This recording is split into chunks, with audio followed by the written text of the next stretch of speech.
The Philadelphia Eagles are one solid Howie Roseman draft away from repeating. Sure, they lost guys like Josh Sweat, Milton Williams, and CJ Gardner-Johnson this offseason, but they were still able to retain some key players. They brought back Zach Bond. They extended Saquon Barkley. So walking into this draft with a ton of ammunition, I'm talking 4 fifth-round picks to make trades with, they have a ton of leverage to potentially move up, take bigger swings earlier on in the draft in the first 3 rounds, and get players to fill their draft needs. They could use an extra safety. They could use some corner depth. They could use a right guard. And if Dallas Goedert potentially gets moved, which has been talked about a little bit, they could use a tight end, another offensive pass-catching weapon for Jalen Hurts. But the reality is they still have all 3 of their first 3-round picks. They have a ton of ammunition later on in the draft, and they're going to be very active, as Howie Roseman usually is, in trying to trade up and get the best players possible. When you're in a position like the Philadelphia Eagles, you want to maximize your win-now window by getting the best possible plug-and-play players in the drafts. Minimal projects, more plug-and-play guys. They are still the odds-on favorite, according to Pikkit, to win it all this year. It makes a lot of sense. They have so much firepower on both sides of the football. It's very reasonable to feel doubt. Super Bowl hangovers are real, but if they draft how I'm about to show you they should draft, they're going to repeat. I can almost guarantee it. As you guys can see, we are solely controlling the Philadelphia Eagles in this draft. The first couple rounds are going to go a bit slower, so we can see if we want to trade up. You can see we're picking at 32, obviously, right here.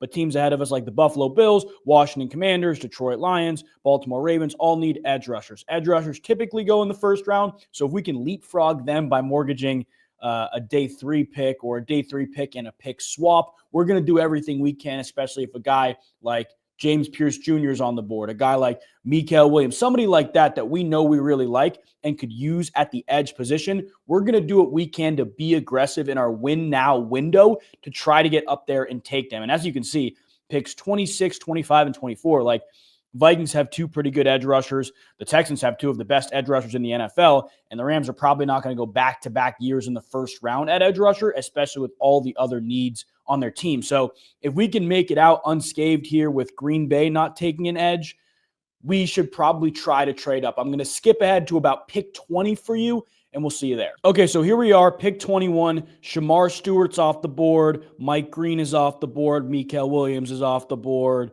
Donovan Ezeiruaku from Boston College, one of my personal favorites, is off the board. So we're really going to need the Packers to go in a different direction if we want to trade up. Remember, there are still plenty of other needs for our team. Like we could take a DB here. We could take a safety at the end of round 1. No big deal at all. But let's see what the Packers do. I don't think the Steelers or the Chargers are going to be taking any of the edge rusher players that we want. Let's see what they do here, though. Malachi Starks goes, okay, so that's a safety off the board for us. Kenneth Grant, let's see what Green Bay does. Okay, so Green Bay takes Emeka Egbuka. So James Pearce Jr., one of our favorites, is still on the board. Minnesota, you can see in 2025 this year, don't really have a ton of picks. Now, they're in a win-now window, so I don't think it's a huge issue with them. But let's see what it would take to get up to 24. So we want to propose trades with a greater than 50% chance it will be accepted. You could see the little meter down here. So we're obviously going to have to give up 32. Giving up a first-round pick next year is a little too much. They would probably benefit from something this year. So if we offered a 4th-round pick, 41% chance to be accepted. If we offered a 5th, 59. What if we tried swapping 5th and their 6th? 49. Okay, that's good to know. Let's try that. Let's try 24, the Vikings 5th-round pick for 32, our 4th-round pick, and our 5th-round pick. Let's see what the Minnesota Vikings say to that.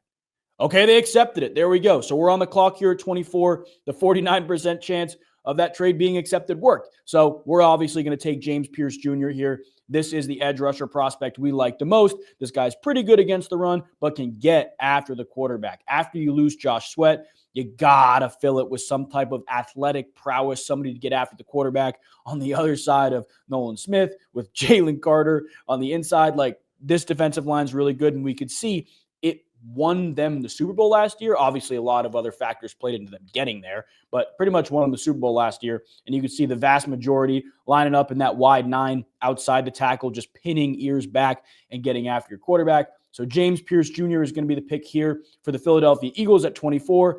we will pick him, and I will skip ahead to the middle of the second round so you can see where we're at, and if we want to trade up, potentially make some more aggressive moves there to potentially get a tight end, maybe somebody like Harold Fannin, or if we want to get a guard that's on the board. But James Pearce Jr., 24 is our pick. Okay, at the back of the second round here, we can scroll back up and see some of the players that have been taking. The big theme here that I noticed, huge run on defensive backs, but almost no guards have come off the board. I believe there's only been one guard that's been taken off the board, and it was Tyler Booker by the Baltimore Ravens. So right now, I feel like if we sit at 64, we're okay. There's nobody that absolutely jumps out to us in terms of we need this DB on our team. We got to get some DB help. We got to get some depth. That's probably priority one right now. So if we like somebody at 64, maybe a guy like Lathan Ransom if he's there, we'll see.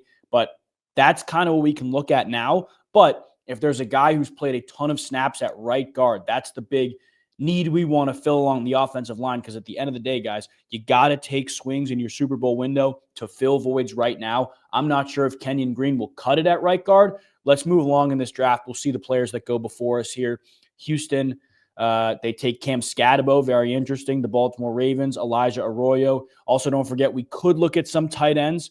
Again, guy like Harold Fannin Jr., Kyle Kennard. Let's see, the Buffalo Bills take Carlin Schweizinger.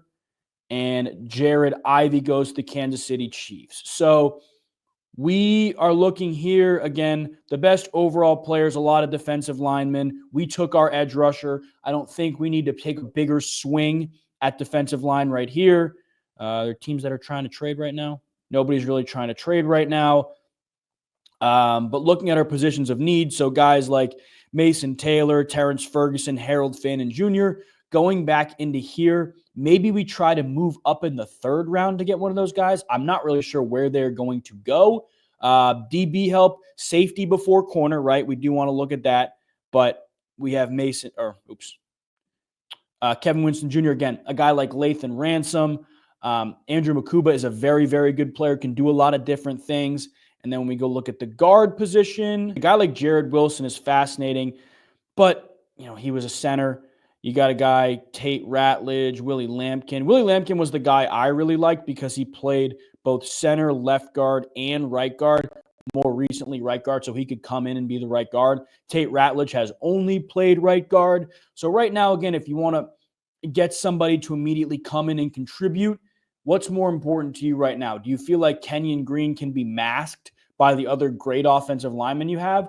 Or do you feel like you need to fill that void? If I'm looking at the Philadelphia Eagles right now, I think it's more important to fill the void in the secondary. So looking at the players that are available in the secondary, we can look at some corners, some safeties. Benjamin Morrison has played a lot of outside corner, has played some snaps in the slot. But remember, safety is probably the most important position right now. You lose C.J. Gardner-Johnson. You can't afford to take a step back there. Lathan Ransom, to me, is a guy that can do a lot of different things. However, he could be there for us in, let's say, 10 picks, but we want to move up potentially again in that round. Here's what we're going to do. We are going to try to move back a little bit to see if we can take Lathan Ransom. The Kansas City Chiefs want to get up. The Patriots want to get up. Here's what I want to do. This is my thought process right now. If I can get an extra pick, an extra day 3 pick that I could use to package to get up to get a tight end, it would be perfect. You fill the safety void, you fill the tight end void, and then you take multiple swings at offensive line with the best offensive line coach in the NFL a little bit later on who can mold talent. I think that's the best way to go about it. Let's see if we can do it. So looking at the Kansas City Chiefs, again, they have picked 66. I think Ransom will still be there. 69. That's probably as far as we can go. Nice. To potentially get Lathan Ransom next time around and then trade back up with Harold Fannin. So if they want to give us 106, what if we tried 106 for one? Ooh, okay, that's good to know. All right, so 69 and 106 for 64 and 187. So that 106 could be used to get up to get Harold Fannin.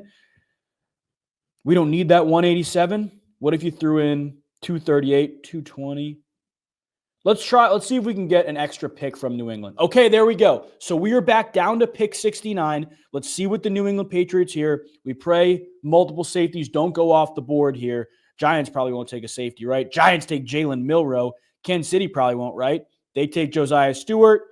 Cleveland Browns, take Shamar Turner. Raiders, take Benjamin Morrison. Beautiful. So the trade down worked for us. We are going to take Lathan Ransom here at pick 69, and then we're going to go even slower because we want to get back up to get a guy like Harold Fannin. I am not convinced he's going to be there at 96. And looking at, the Rams could use a tight end. The Jaguars could use a tight end. We may have to jump them. That's the reality of it. We may have to jump them. The Colts too. We're going to keep an eye on what the Colts do at that pick. But right now we're going to take Lathan Ransom. Love that pick for the Eagles. I'm going to skip ahead a little bit for you guys so you can see what happens around pick 78, 79. Okay, so this is very interesting. The Colts did not take a tight end, but the Cowboys did, and they took Mason Taylor. So Ferguson and Fannin are still on the board. I think we wait it out, see what the Chargers do, because we could jump up and leapfrog the Jaguars if the Chargers take one of those two tight ends. Let's resume this, but as soon as another tight end goes off the board, we got to try to trade up, right? That's how we're going to have to go about this. Okay, no tight ends. Got tackles, defensive interior. Okay, there's Terrence Ferguson. Okay, Tampa doesn't need a tight end. We got to get up and get him. Denver doesn't really either. But let's see if we can get up with Tampa. So we can give him 96, right? If we give them 96 and 165 for 84, there's a 34% chance it's accepted. What if we threw in that extra 220 that we just got? 50% chance. So we're playing with house money with these picks right now, and we have an extra fourth-round pick that we originally did not have with New England. 50% chance. If they say no, we come back with more ammo, maybe something later on down the line. What about a swap? 40% chance. Let's see if they do it. Let's see if they do it, because I would love to get up and get Harold Fannin here for this Eagles offense. Let's see if they do it. Not accepted. Okay, so we gotta load up somewhere else. So a 7th-round pick next year has a 58% chance of being accepted. Okay, that's good to know. 7th round in 2 years, same thing. 6th round in 2 years, 81%. I don't want to get rid of that. What if we offered a swap? What swap would benefit them right now? We don't really have one. I think the best we can do right now is a 7th rounder in 2026 to feed into our Super Bowl window. Let's do it. Let's see if they say yes. Not accepted. Damn. Okay. Do we take the risk here? Because I don't think Tampa's going to take a tight end. Let's take the risk. See what they do and see if we can move with Denver. Okay, they didn't take a tight end. Let's see if we can get up with Denver. Denver, 85-96. We'll do the same thing. 165 and then 220. So that's a 63% chance. What if we offered 168 and 220? 58% chance. What if they gave us 7th rounder next year as well, an extra 7th rounder that we could use for trades? Let's try it. 51% chance it's accepted, not accepted. So if we take out the 7th rounder, what if we swap? 59% chance for a 7th round swap in 2026. We're probably going to be better than Denver too. So if we took that out, that's the trade we just tried. Let's see. This got to go through, right? Bang. We're on the clock, and we were taking Harold Fannin Jr. Boom. What a move. What a great job by us to get up and get Harold Fannin Jr. Right now, this is what our picks look like. James Pearce Jr., Lathan Ransom, Harold Fannin Jr. We got a couple more down the line. Really only 3 more. Don't need a ton of picks. However, we got 3 immediate contributors. I'm going to skip ahead a little bit in this draft so you can see where our next pick is. I don't want to waste your time. All right, we are here at the front end of round 4 because of that trade we did with the New England Patriots. Again, we scratched off 3 of the biggest needs with extreme talent early on in the draft. James Pearce Jr., Lathan Ransom, Harold Fannin Jr. 106, and then we have 164, 165. That could be some depth stuff. Maybe we try to get 165. I don't know. Maybe we try to get somebody to trade up to give us a little bit more. But right now, right, we need a right guard or a guard who can do different things. And the last 2 picks, we probably want to prioritize quarterback depth. The quarterbacks that are on the board right now still, you got Will Howard. I love Riley Leonard. Guys like that. Kyle McCord will probably be available for us a little bit later if we want to go that route. But we want somebody who can move. So I think Riley Leonard's probably our guy there. And then running back depth is always good. Receiver depth is always good. Let's see what the trade offers will be. Can we move down a tiny bit to load up and get an extra like this 184 from New Orleans? That's probably going to go through. We can move down 6 spots. What about 131? That's not happening. Okay. Because I'd love to get some receiver depth in this draft. So 112 and I believe 184 be a 6th round pick if I'm not mistaken. Yeah, that'd be a 6th round pick. That way we can get some depth there, whether it's the running back position, the wide receiver. Let's do it. Let's do it. Can we get something else off of him, though? Because this is probably the 76% chance accepted. Can we get something else off of him? Can we get a 20? Nope, that's not working. 7th rounder in 27. Let's see if we can do that. Or what about like a swap? What about we get a 5th next year and they get a 7th next year?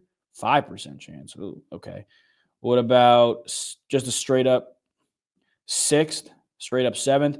Let's see if we can get this extra 7th, but I would love to have some depth later on. Moving down 6 spots here, to me, isn't a huge deal. We're going to get some guard help. We're going to get a backup quarterback. So we're going to get an extra pick in round 4 and a pick in 2027 that we could use to trade. Let's do it. Boom. Okay, that's fine. We'll resume the draft. We'll move down 6 spots here. Not a huge deal. Let's just hope nobody that we really like goes before. No guards go. Jeffrey Bassa. Okay. Again, not super worried about corner right now. Got our edge already. Okay, so that's a good move by us. We can go look at some interior offensive linemen. Again, it got Willie Lampkin. We talked about him in round 2 and 3, a guy that's played center and guard who can do a lot of different things. I think that's probably the way we go right now. Luke Kandra's very good, but he's only played right guard.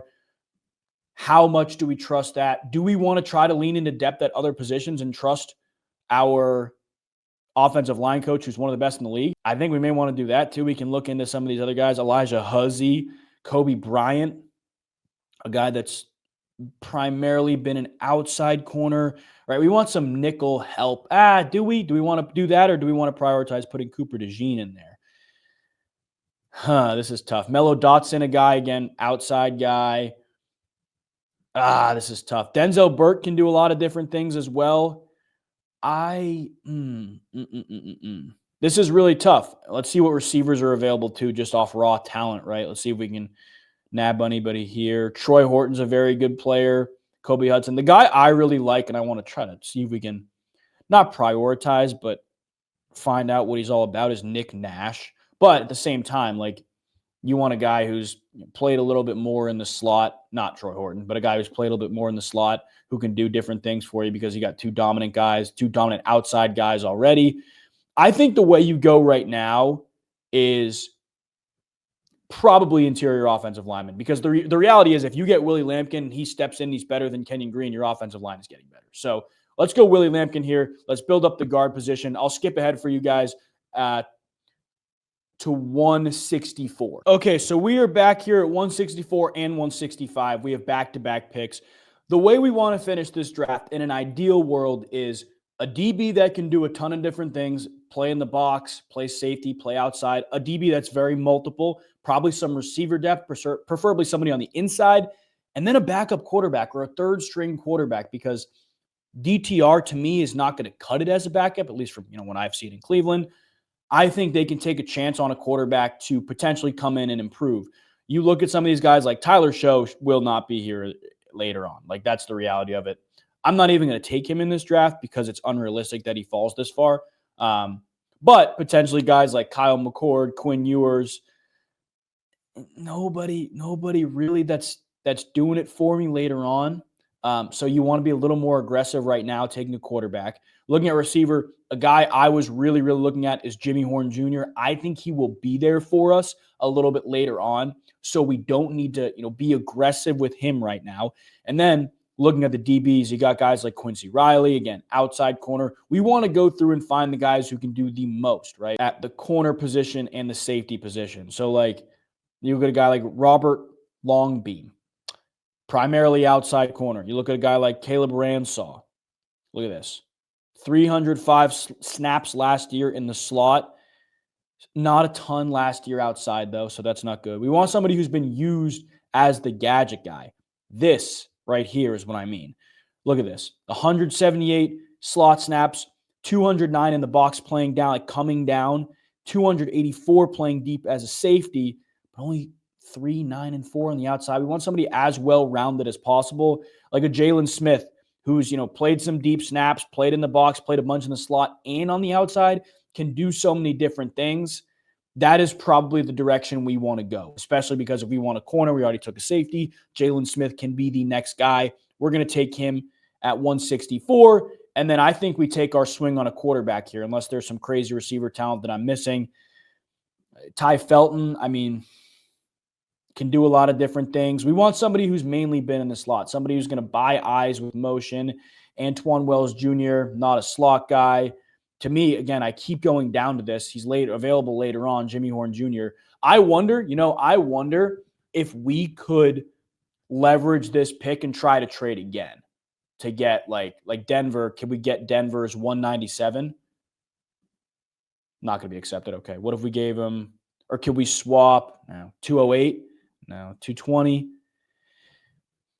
Do we really take the risk? I mean, we're moving down 3 spots here. Like Houston, Tennessee, Denver, not going to take a quarterback, right? So we want our backup quarterback. I think we do it because we're not losing 184. If they accept this, we're going to do it. Not accepted. Okay, we don't need to go out on a limb and try to like mortgage anything here. We are going to take Quinn Ewers here as our backup quarterback or third string quarterback who can do, again, a lot of different things. We'll take Quinn Ewers. We'll wait out to 184 for our final pick. I'll meet you guys there. Final pick here at 184. Again, we want to look at wide receiver. Jalen Lane, Dante Thornton Jr. Again, guys that are very good. Shamir Deke is another good guy too. We could totally look at that. Guy who's played more in the slot. Oh, that's a very interesting one too. Shamir Deke or Jimmy Horn Jr.